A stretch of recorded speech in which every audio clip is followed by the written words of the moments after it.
Getting water is like honestly such a production.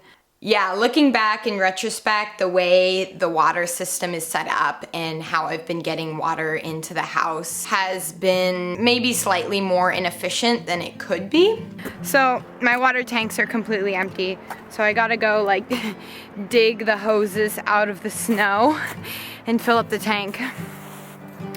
To get water, I'm really praying that there's no ice in the hoses. In a perfect world, there wouldn't be because I drained them before I let them sit, but you just never know when you're living out here. So the hose should be somewhere around here. If I remember correctly. Oh, haha! Look at that!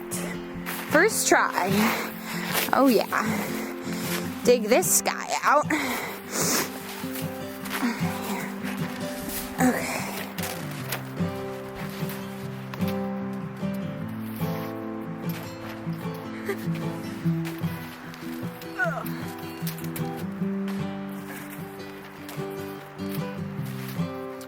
Oh shoot. Sometimes the sometimes there's like ice in the ends of these.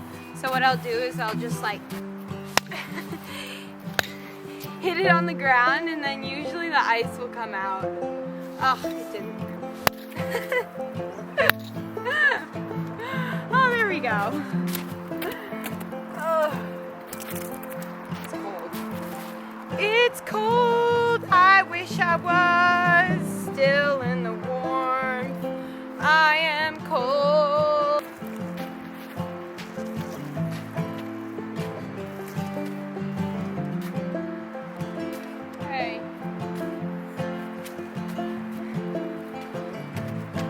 And you have to run really fast to see if water's coming out of the other side.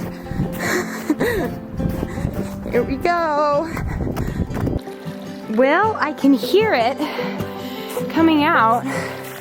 It's somewhere down here. Oh, heck yes! Oh my gosh! Oh no. Oh, this isn't long enough. Oh, you can make it.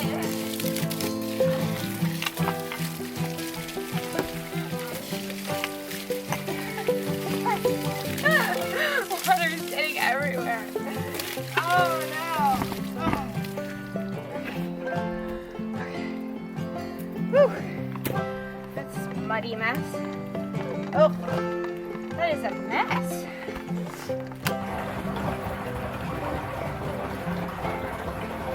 Getting water is actually a relatively simple process. The thing that's annoying really is just draining the hoses afterwards, because I have to be so incredibly careful to drain them correctly, even if there's just like a tiny bit of water left in them. It will ice over overnight and then I won't be able to get water anymore. So I learned the hard way to take the time to drain correctly, or else you're screwed. So I'll always undo all of them, because I've learned keeping them like together is kind of what causes them to ice. I have no idea why that is, but that's just a thing. So yeah, that's what I learned. Ugh. The whole system of having 3 hoses going down to a spigot that's quite far away, and then having to make sure to drain those hoses, and inevitably sometimes they freeze, and just not being able to consistently have water into the house has been like a really big struggle this winter. I genuinely didn't even know how I was gonna set up the plumbing until I was like actually doing it, and I kind of just guessed along the way. So, but going forward, the spigot is down where the garden is. Next spring, summer, I'm going to put in like a water spigot right next to the house, so that in the wintertime I only have to use one hose from the spigot to the house. So there's just like such a smaller chance of the hose freezing. And even if I just had one hose, I could wrap it up and like even just bring it inside so that it never froze. And that would just make things so much easier, because right now it's like, genuinely, I don't ever want to do dishes because I just know I'll be using water, and then I'll know that I'll have to refill the water, and I just never want to do that. Another problem actually involving the water is the gray water tank, and the gray water tank is the tank that's underneath the sink. So it's all of the like sink water, like kind of gross food water that goes into this tank. And I have a valve that I can open and close. And when I open it, I'll drain out the tank, and then I'll close it and, you know, wait for it to fill up again. One problem is sometimes I accidentally leave it open because I forget, and then the pipe freezes. And that's more of like my fault. That's not like a design flaw, like it's just my fault. But the second thing actually is the drain pipe isn't exactly at the very bottom of the tank. So the very bottom water never really gets drained out of the tank. And I have a fear that I think over time, this water is gonna build up and be like really sludgy, and it's gonna clog the drain, which I guess isn't the worst problem. I can just unclog it. I wish the drain hole was like directly underneath the tank, but it's not. That's not how I did it. I wish I had done it that way.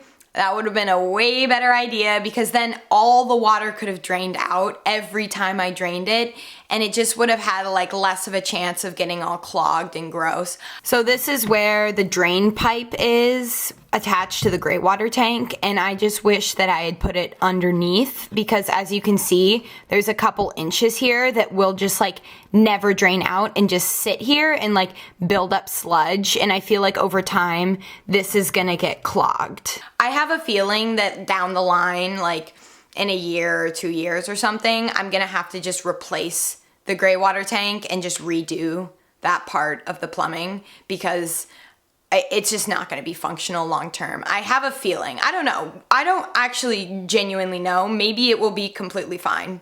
Another thing in regards to the sink, this was just like a mistake, not even a problem. Like I can fix this, but I didn't do any research on water pumps.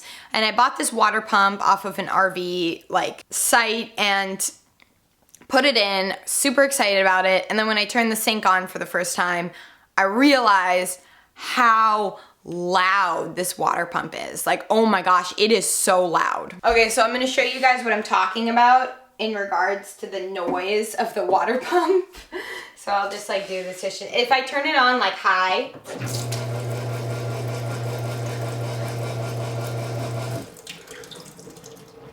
yeah, you can like hear that. If I like open it, it's much worse. Like,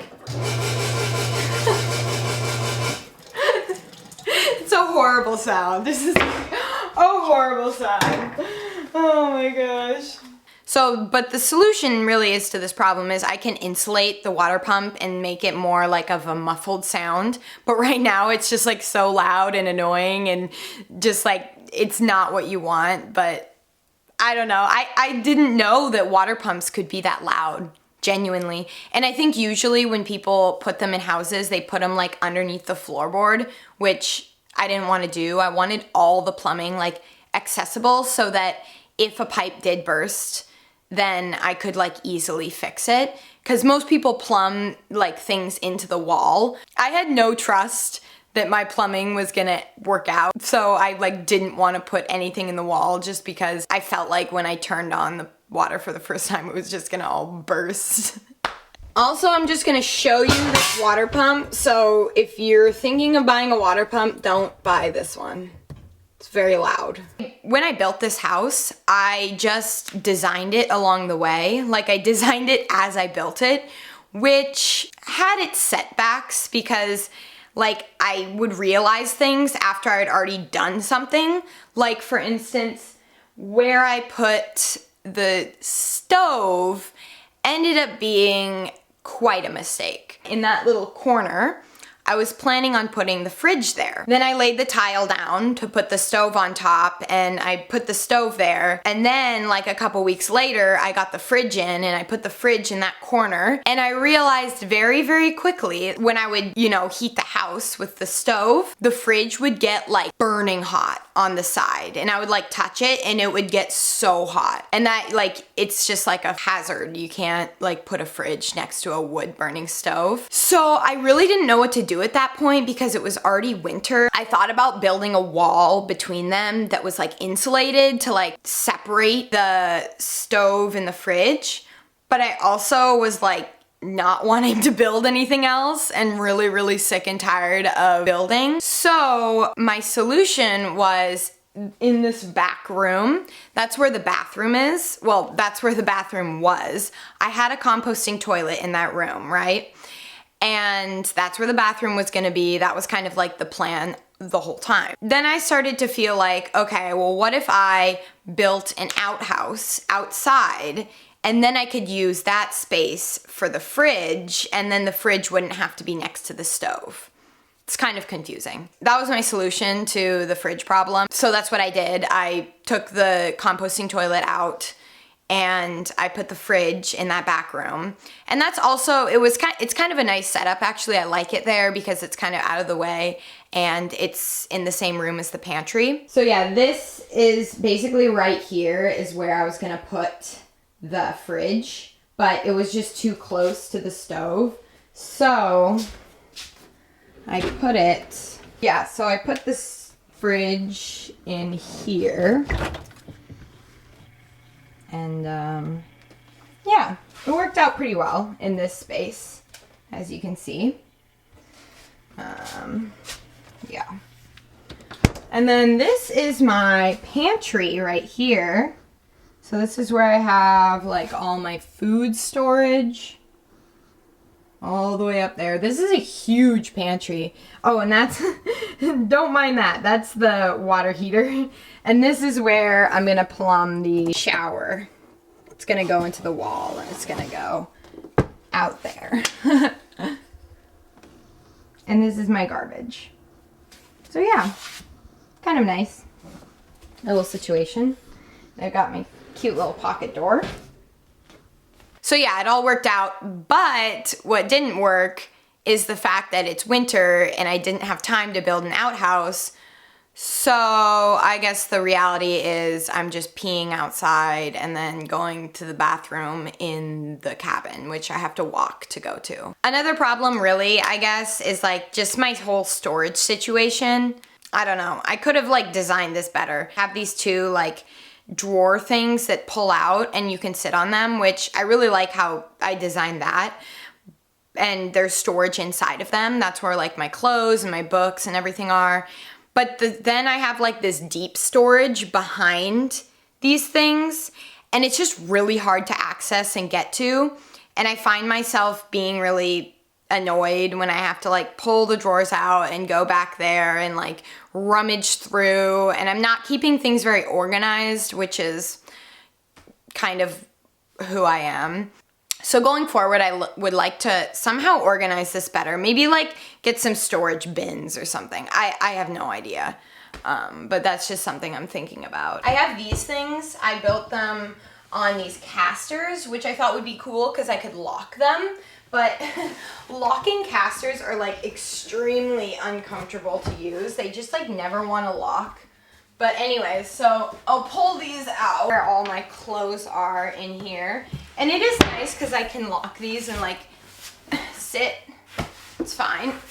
But what happens is I'll have to like crawl back here to get any sort of storage stuff, which is like really uncomfortable to do. So like if I want to play the guitar, I have to like go back and grab it, and here's my guitar, and just like I've got my drum under here and some like camping stuff and just like stuff that I use like seasonally, but it is just uncomfortable to get back here. Ugh.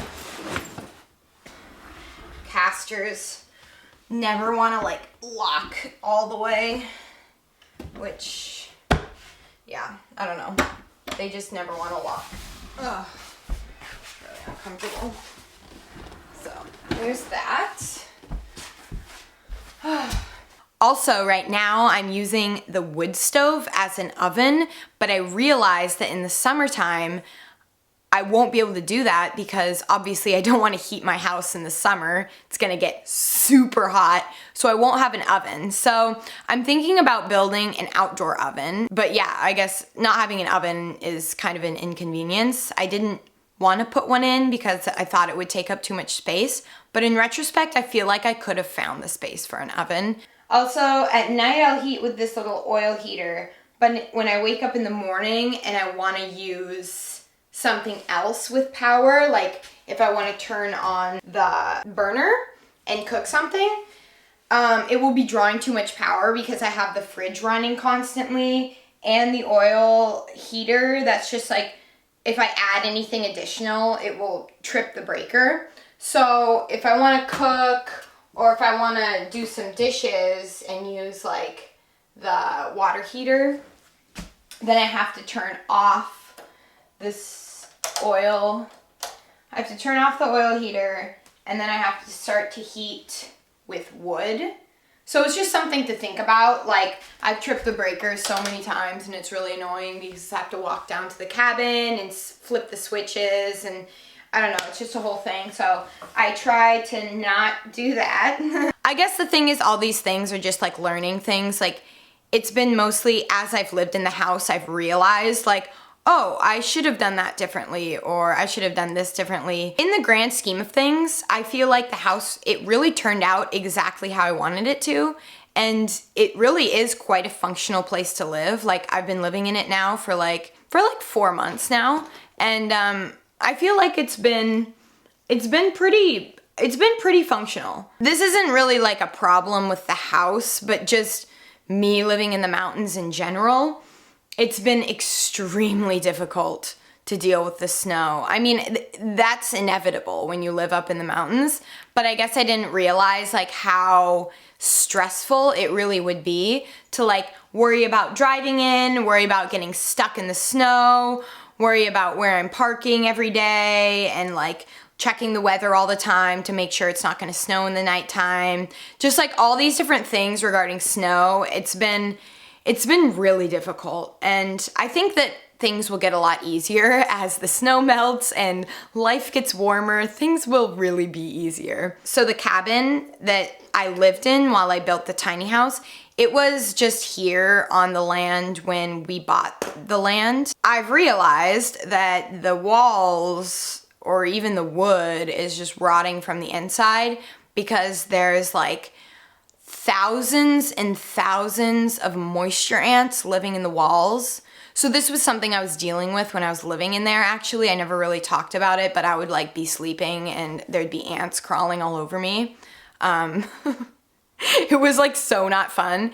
And I was constantly like treating it, like I was putting diatomaceous earth like all over the place. Still to this day, I have to go into the house every day, treat the ants and get the ants away, and yeah, it's like not very much fun, but it's just like kind of like part of my daily routine. I'll go into the cabin, deal with the ant problem. Also, I desperately need to shovel off all this snow because it is hard to get in here. So I'll always check for ants like along here, and you can see that white powder stuff is diatomaceous earth. Looks like right here. This is usually where they're like coming out of the walls, and it looks okay. Yeah, you can see all these are just like dead ants. More dead ants. Fun. Okay, so I've located some live ones. They're somehow coming in. I think they're coming in underneath this. I think they're living under here. They're coming in and they're walking down the drain. So like usually on a normal day, I'll just like find one spot where they're coming in from, and I'll just kind of like get them out of here. And then, so I think it's like right here is the location which they're coming in. So I'll take some diatomaceous earth and like try to just like put it in the spot where they're coming in. I just like don't want ants to just completely take over this cabin because that would be horrible. Oh no. Oh no, there's so many on the floor here. Also, another thing is we are living in the mountains here, which means internet is never working. Which I actually don't mind, like not being able to, you know, go on the internet, and there's no like phone service in the valley. So like when there's no internet, I just can't call anyone or anything like that, which is completely fine. But yeah, like this is red, I don't know, 80% of the time. So that's like the internet, and it's red right now. Let's see if it's just because it needs to be replugged in. Oh, okay. So I just picked this up and there is just like thousands of ants right here. But yeah, I guess the only annoying thing about the internet going in and out all the time is just not ever being able to upload a video consistently. It's just like so hard to do. These were underneath the internet router. So when I hike up to the top of the mountain, I can get service once I get out of this valley. So sometimes if the internet has been off for like a week and I really need to make a call, I'll hike up to the top of the mountain to call. You know, just to check in like with my parents, to tell them like, I'm alive, don't worry. It's been a week, but I'm alive. The internet's just been out. Yeah, so sometimes I'll do that. The ants are triggering. Definitely. And that is one thing I am so grateful for. When I moved into this house and there were no ants crawling on me in the nighttime, I felt so grateful and happy and just like, oh my gosh, I'm living a life of luxury. Like, I love sleeping here so much because it is just quiet and peaceful and there's no ants, and I am in love. It's the little things for me, it truly is. There's gonna be a lot of like springtime little like updates and things that I'm gonna be working on in the house, but that's just how it goes when you build something with no experience. I don't know, overall I would say I am like very, very happy with how everything turned out. Like really happy. I know this place looks really simple and it's not like that luxurious, but to me, it's the most beautiful tiny house I've ever seen. And I guess I just get so much satisfaction when I look at all the little parts and I think to myself, wow, I remember when I did that. There's of course so many problems, but also who cares? I don't know. It's not really a problem to me. One thing that I will say is just being here alone is very sad. I wish my family lived out here. I wish it so much that my parents lived here. This winter has been very difficult living here alone. It's been really stressful and difficult, and I've been put to the test many, many times. It's been a rocky ride. A lot of learning has been involved with this tiny house and everything, but overall, I cannot wait for the snow to melt and to get the farm started, to get all the plants going. Yeah, February is gonna be a hard month for me, I think, because there's just nothing to do and I'm alone. I'm alone. I guess that's it. Those are the things that I've found to be problems in my whole life situation, but yeah, that's it.